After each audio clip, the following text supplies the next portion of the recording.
Now, when we take all of this together, we have to look at multiple innervation systems so that we can understand the overall effect. So in the vascular system, it is acted upon by alpha 1, alpha 2, and beta 2.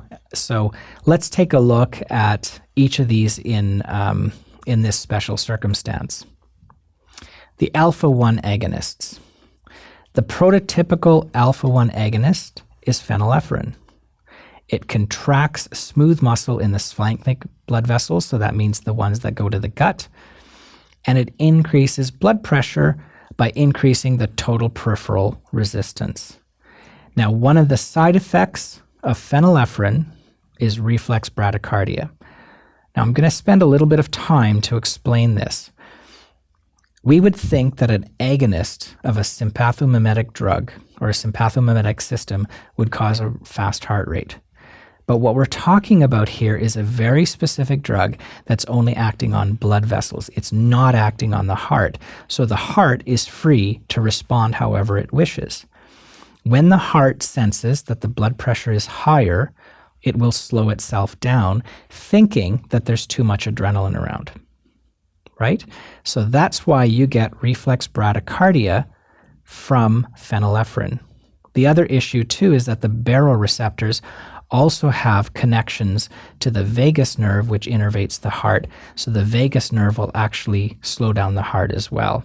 That's why phenylephrine causes a reflex bradycardia, even though it's considered a sympathomimetic. And the reason why is because it's an alpha 1 agonist. Okay, does that sound like it makes sense? All right, let's move on.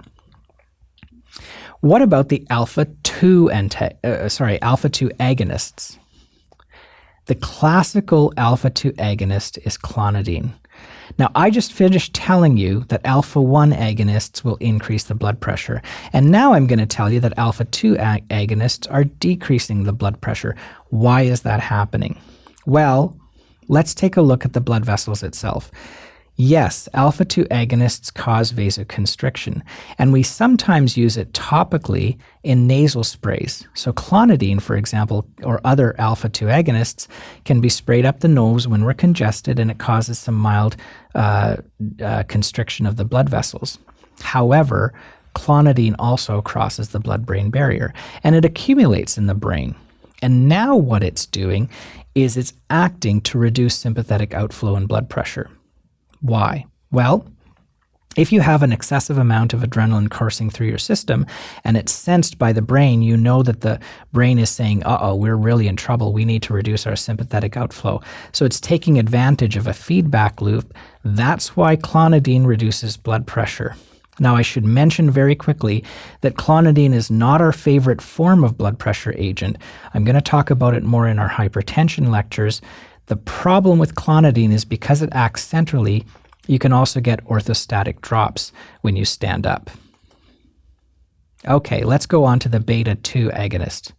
So remember that the beta 2 receptor is in the lungs, right? There's 2 lungs, 1 heart, so beta 1 is heart, beta 2 is lungs. Albuterol, salbutamol. Salbutamol is better known as Ventolin. There is going to be some vasodilation in the skeletal muscle with these drugs, but you have to usually take a very high dose in order to achieve that. There may be some reduction in blood pressure with the usage of Ventolin. In general, I've never seen it in clinical practice. There is some vasodilation in the lungs as well. Cocaine is also an agonist. And remember that cocaine, when taken in the nose, causes vasoconstriction. Cocaine as crack cocaine causes vasodilation, and that's why crack cocaine is absorbed so quickly, because where it's landing, it's dilating the blood vessels and getting into the blood much more quickly. We're going to talk more about cocaine and crack in our toxicology lectures. So let's talk about toxicity. With catecholamines, they rarely cause clinical problems as medications. It's quite rare because they're quite short-lived. However, I do want you to go back and read up on pheochromocytoma. It's a relatively rare kind of tumor of the adrenal gland, and it's best done if you read it on your own in a textbook. Dopamine. If you give excess amounts of dopamine, you can sometimes cause digital ischemia and mesenteric ischemia. We kind of mentioned that in the case that I was talking about earlier, where you risk losing fingers and you risk causing infarcts of the bowel with excessive levels of dopamine. And finally, amphetamines and cocaine, which I very briefly touched on and will cover later.